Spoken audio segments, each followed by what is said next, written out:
कहानी की शुरुआत में हमें दिखाई जाती है एक अकेली महिला जिसका नाम है आरती, जो कि अपने फ्लैट में रह रही थी।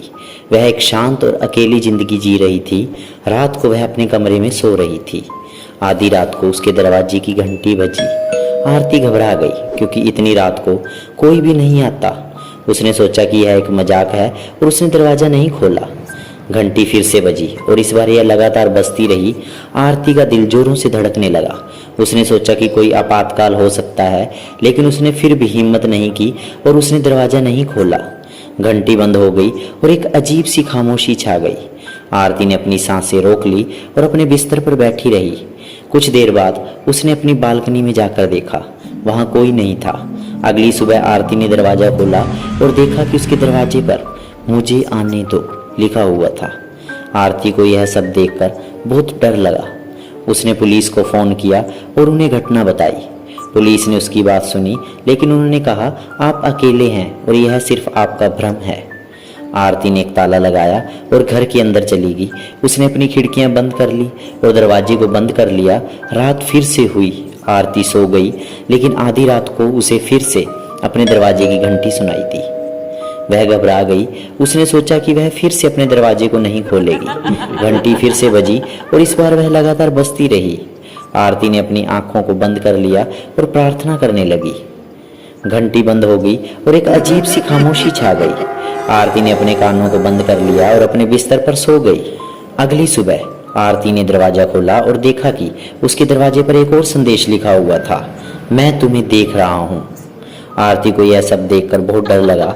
उसने पुलिस को फ़ोन किया, लेकिन उन्होंने कहा मैडम आप सिर्फ डर रही हैं। आरती ने अपने फ्लैट में रहना छोड़ दिया और वह अपनी एक दोस्त के घर में रहने लगी। एक रात आरती सो रही थी और उसे अपनी दोस्त के घर में भी घंटी की आवाज़ सुनाई दी। वह जाग गई। उसने देखा कि उसकी दोस्त भी जाग रही थी। घंटी किसने बजाई उसने पूछा। उसकी दोस्त ने कहा किसी ने नहीं, यह सिर्फ तुम्हारी कल्पना है। आरती ने अपने कमरे में जाकर दरवाजा बंद कर लिया। उसने देखा कि दरवाजे पर एक और संदेश लिखा हुआ था, मैं तुमसे बात करने आया हूँ। आरती ने अपनी दोस्त को जगाया, लेकिन उसने कहा तुम्हें बस डर लग रहा है।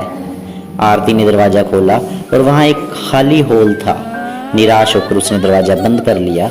उसकी दोस्त ने उसे शांत करने की कोशिश की, लेकिन आरती की बेचैनी बढ़ती जा रही थी।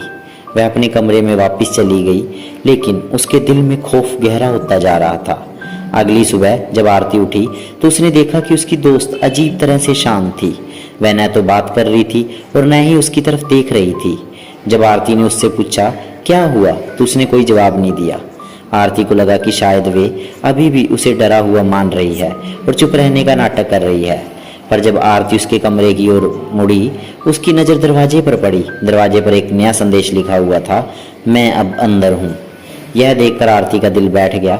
उसने तुरंत अपनी दोस्त की तरफ देखा और इस बार उसे एहसास हुआ कि कुछ तो गड़बड़ है।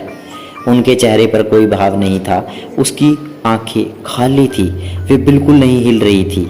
आरती डर के मारे चीखने लगी और बाहर भागने की कोशिश की, लेकिन दरवाज़ा नहीं खुला। उसने पीछे मुड़कर देखा।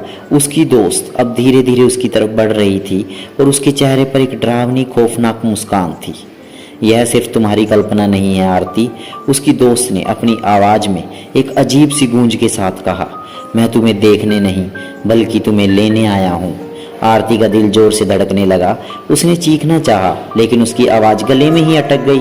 वह पीछे हटी और अचानक उसे महसूस हुआ कि उसके पीछे कोई खड़ा है। जब उसने मुड़कर देखा तो दरवाजे पर एक काली परछाई थी।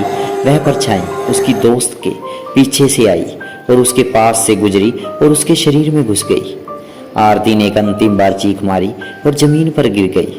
उसकी आंखें खुली रह गई, लेकिन वे खाली थी, ठीक उसी तरह जैसी उसकी दोस्त की आंखें खाली थी।